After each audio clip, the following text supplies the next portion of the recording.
महाराष्ट्र राज्य के विधानसभा चुनावों की जीत के लिए क्या भारतीय जनता पार्टी ने यू टर्न लिया है?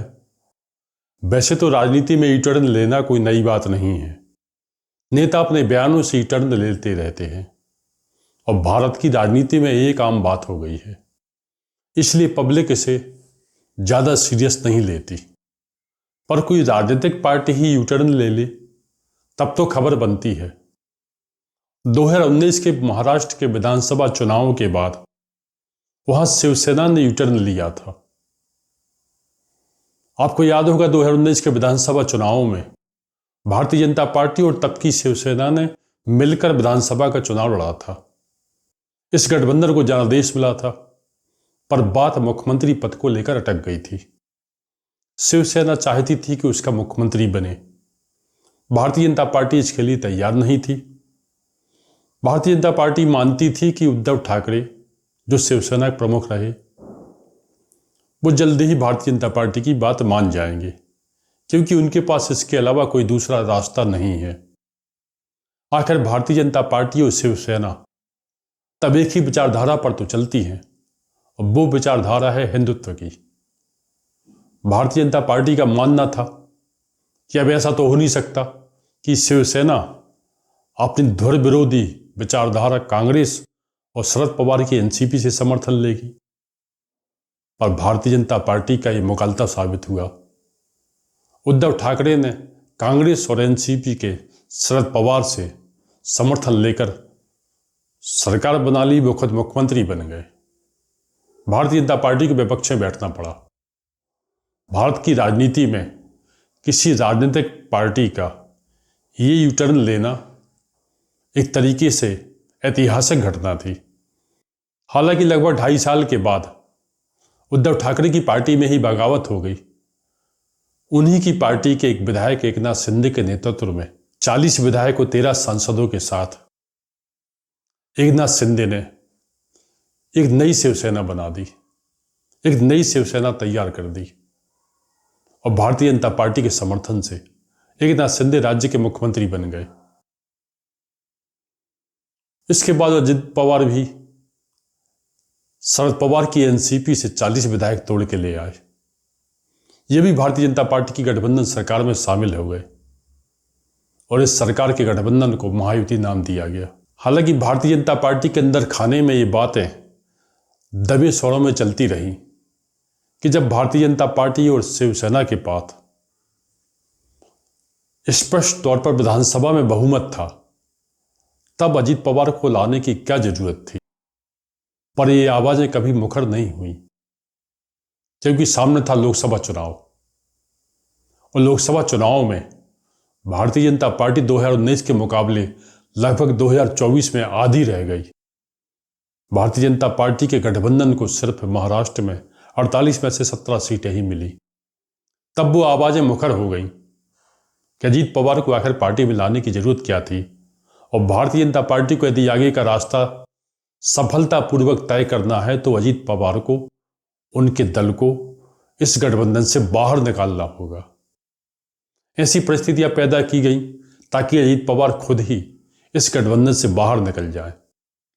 अब ये अलग बात है कि अजित पवार के लिए कोई दूसरा दरवाजा खोलने के लिए तैयार नहीं था, इसलिए अजित पवार मन मारकर इसी गठबंधन में रह गए। माना जाता है कि इसी वजह से हरियाणा के साथ महाराष्ट्र विधानसभा के चुनाव नहीं कराए गए, ताकि महाराष्ट्र की राजनीति के लिए और समय मिले।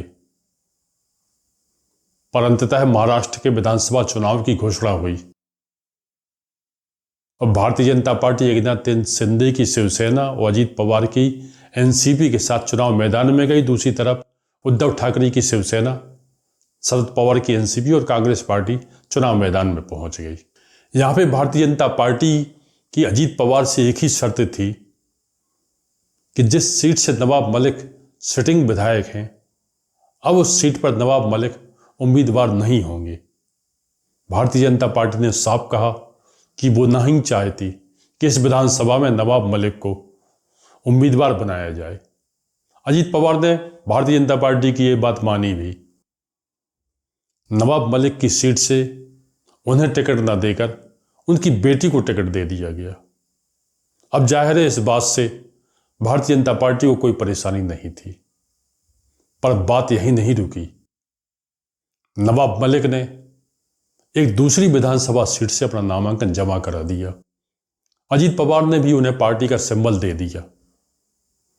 यह कहने को तो भारतीय जनता पार्टी ने कह दिया कि वो नवाब मलिक का चुनाव प्रचार नहीं करेगी और नवाब मलिक महायुति के नहीं बल्कि अजीत पवार के उम्मीदवार हैं। गौर करने वाली बात यह है कि भारतीय जनता पार्टी के इस गठबंधन की सरकार ने लास्ट मूवमेंट में जो फैसले लिए, चाहे वो लाडली बहन योजना हो, भाई योजना हो, टोल टैक्स खत्म करने की बात हो, और सबसे बड़ी बात की थी उसने मदरसा के शिक्षकों की तनख्वाहें बढ़ाने वाली बात। और अजीत पवार ने कह दिया था कि उनकी पार्टी इन विधानसभा चुनावों में 10% सीट अल्पसंख्यकों को देगी। अब भारतीय जनता पार्टी के लिए सहूलियत की बात यह है कि नवाब मलिक जिस सीट से उम्मीदवार हैं उस सीट पर पिछले 3 बार से समाजवादी पार्टी के प्रदेश अध्यक्ष अबू आजमी का कब्जा है। अब यह सीट यदि भारतीय जनता पार्टी के गठबंधन में आ जाती है, भले वो नवाब मलिक के तौर पर आए, और एक गठबंधन यदि विधानसभा के चुनावों में फिर से सत्ता हासिल कर लेता है, तो भारत की जनता तो ऐसी है कि वो सफलता को सलाम करती है। अब इस सफलता कितने रास्तों से होकर आई है, इस पर थोड़ी बहुत चर्चा तो होती है। यानी भारतीय जनता पार्टी के लिए इस देश में उसकी राजनीतिक दृष्टिकोण से उसके सबसे बड़े 2 प्रतिद्वंदी हैं, कांग्रेस पार्टी और समाजवादी पार्टी।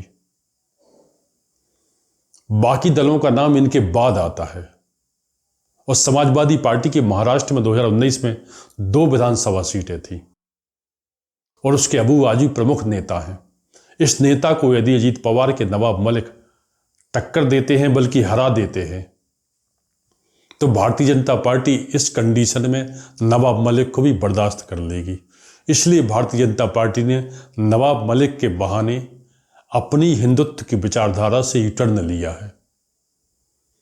और यूटर्न लेना उसके लिए कोई अनोखी बात इस राज्य में इसलिए भी नहीं है कि बाल ठाकरे के जमाने से शिवसेना का जो कल्चर रहा है वो कट्टर हिंदुत्व का रहा है। बाल ठाकरे के जमाने की उस शिवसेना के लिए हिंदुत्व उसका सबसे बड़ा सिंबल था। ऐसे तो भारतीय जनता पार्टी का हिंदुत्व उसका बहुत बड़ा सिंबल रहा, पर बाल ठाकरे के आगे भारतीय जनता पार्टी का हिंदुत्व एक उदारवादी हिंदुत्व माना जाता था, एक समावेशी हिंदुत्व माना जाता था। जब बाल ठाकरे की उस शिवसेना का यूटर्न हो सकता है तो भारतीय जनता पार्टी का क्यों नहीं हो सकता, खासतौर से तब जब बात राज्य में सत्ता तक पहुंचने की हो। जहां तक अजीत पवार के सिलसिले में बात करें तो अजीत पवार के लिए इस गठबंधन के तहत लोकसभा में 4 सीटें मिली थी, लेकिन अजीत पवार की पार्टी सिर्फ एक ही सीट पर जीत दर्ज कर सकी। खुद अजीत पवार अपनी पत्नी को चुनाव नहीं जिता पाए। यानी अजीत पवार का जो वोट बैंक है वो कहीं ना कहीं वही वोट बैंक है जो शरद पवार का है। यानी इस वोट बैंक में सबसे बड़ा हिस्सा है अल्पसंख्यकों का, और इस अल्पसंख्यक वोटों का कम से कम लोकसभा चुनाव में अजीत पवार को समर्थन नहीं मिला, इसलिए वो अपनी पत्नी को चुनाव नहीं जिता पाए। नवाब मलिक के द्वारा इस वोट बैंक को वो टच करना चाहते हैं। वो चाहते हैं कि ये वोट बैंक उनकी पार्टी की तरफ लौटे, क्योंकि यही वो वजह है जिससे अजीत पवार अपनी पार्टी को भी बचा पाएंगे और अपनी सीट भी बचा पाएंगे। इसलिए भारतीय जनता पार्टी जितना ज्यादा नवाब मलिक का विरोध करेगी, नवाब मलिक के वोट भी उतने ज्यादा बढ़ेंगे। अजीत पवार की जिन सीटों पर चुनाव लड़ रहे हैं उन सीटों पर अल्पसंख्यकों के वोट उनको मिलने की संभावना उतनी ही ज्यादा बढ़ेगी। तो देखते हैं भारतीय जनता पार्टी का ये यू टर्न क्या उसे महाराष्ट्र में लगातार तीसरी बार सत्ता तक पहुंचा पाता है। तो आज के लिए इतना ही। आपसे अनुरोध है, आप अपने विचारों से कमेंट बॉक्स में लिखकर हमें जरूर बताते रहिएगा।